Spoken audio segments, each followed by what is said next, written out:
For Jake, the outdoors was more than just a hobby. It was a passion, a sanctuary. Each rustling leaf, each bird's gentle trill, was a note in the symphony of nature that he craved. And so, when the calendar rolled around to the 4th of July weekend, he eagerly traded the city's concrete jungle for the unspoiled beauty of the national forest. After a long drive on winding dirt roads, Jake found his haven.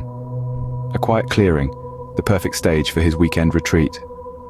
The towering pines stood as silent sentinels, the nearby stream a soothing lullaby. As the sun began to set, he set up his tent and lit a crackling fire. The aroma of a simple meal cooked over open flames was a sensory delight. As darkness fell, Jake felt a profound calm envelop him. Little did he know the serene night was about to unfold an experience that would change Jake's life forever.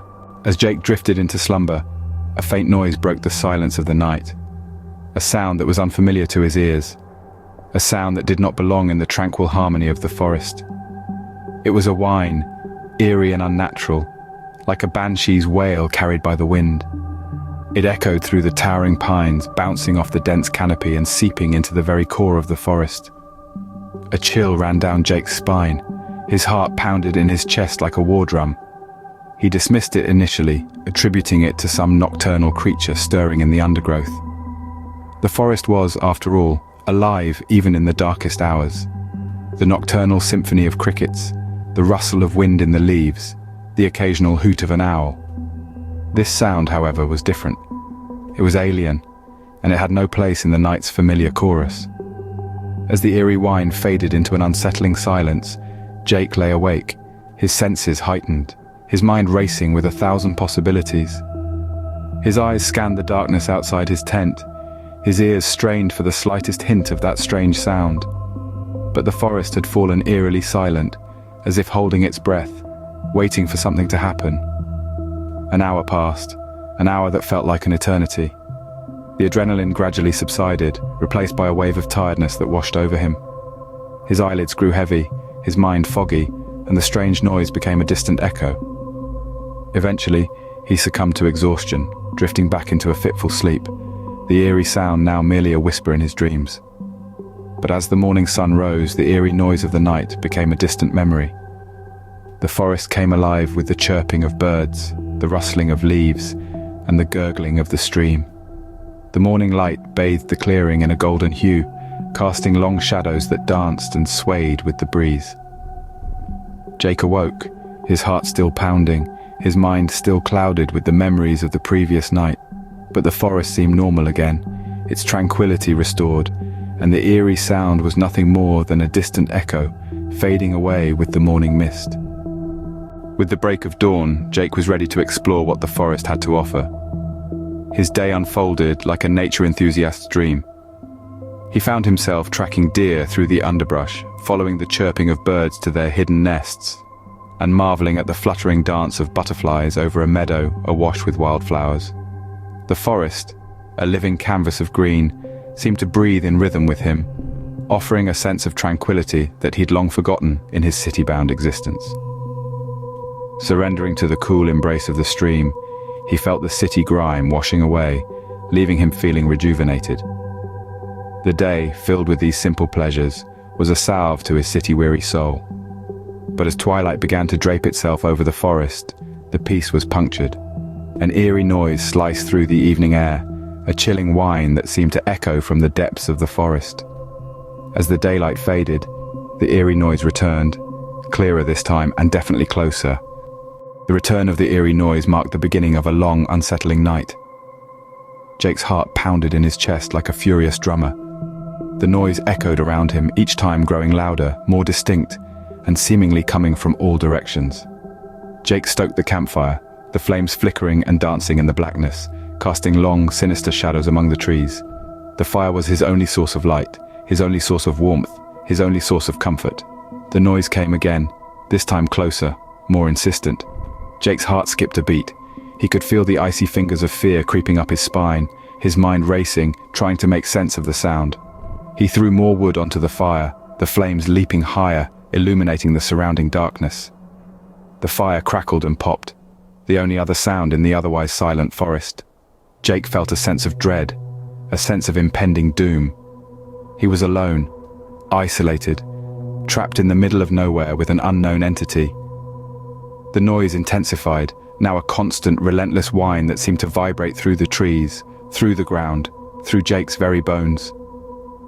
He huddled closer to the fire, the flames casting a flickering orange glow on his face. His eyes were wide with fear, his body trembling. The fire was his only defense against the unknown terror lurking in the darkness. As the night wore on, the noise continued, each echo more chilling than the last. Jake was a prisoner in his own camp, held hostage by an unseen tormentor. The once tranquil forest had become a place of nightmares, the darkness filled with unseen dangers. As dawn broke, Jake emerged from his tent, his nerves frayed and his mind filled with terror. The noise had finally ceased, leaving behind a haunting silence. The forest was once again a place of beauty, but for Jake, it would forever be a reminder of that long, terrifying night. The sight of the inhuman footprints was a chilling realization. He was not alone in these woods. Jake's heart pounded in his chest, the eerie tranquility of the forest now a haunting backdrop to his growing terror. The footprints led deeper into the woods, but he knew he couldn't follow. He needed to escape. In his panic, Jake tried to retrace his steps back to the dirt road where he'd parked his car. But the dense forest seemed to shift and change around him, the once familiar landmarks now indistinguishable in his fear-soaked vision. He stumbled through the undergrowth, his breath ragged, his mind reeling, but every path seemed to lead him further into the depths of the wilderness, further away from his car, from safety. He tried to use the sun as a compass, but the thick canopy of leaves and branches obscured its position. He was lost, trapped in an endless labyrinth of towering pines and whispering shadows. Desperation gnawed at him, but he couldn't surrender to despair. He had to keep trying. Finally, a glimmer of hope. He stumbled upon a small game trail. His heart soared. He knew that these trails often led to clearings, to water, to signs of civilization. He followed it, pushing past his exhaustion, ignoring the painful thorns that tore at his clothes and skin. Hours later, he saw it. The dirt road. It was a sight more beautiful than any meadow or starlit sky he'd ever seen. But his joy was short-lived. His car was gone. In his absence, someone or something had taken it, leaving him stranded. His heart sank as he realized the cost of his escape. His beloved car, a symbol of his freedom and independence, was lost to him. But there was no time for grief. He had to keep moving. He followed the road, each step a painful reminder of what he'd lost. Days later, he was found by a passing motorist, exhausted, dehydrated, but alive. As he finally emerged from the forest, Jake was a changed man. The experience had taken a toll, leaving him with a newfound perspective on his beloved outdoors. Jake returned to the city, but he was no longer the same man who had left for the camping trip. He carried in him a new sense of awareness, an alertness that wasn't there before. His love for the outdoors hadn't waned, but it had morphed into something different, a kind of reverence mixed with an intense caution. He realized the wilderness wasn't just a place for him to find solitude, it was a living, breathing entity with its own rules and inhabitants. Every rustling leaf, every distant howl, every shadow that moved in his peripheral vision was a reminder of that fateful weekend. His life took a turn too. He was more reserved, more introspective. He spent his days trying to make sense of what he had encountered, poring over books about wilderness and folklore, seeking answers. Jake's love for the outdoors remained, but it was now tinged with a sense of caution and respect, a reminder of the 4th of July weekend that had changed his life forever.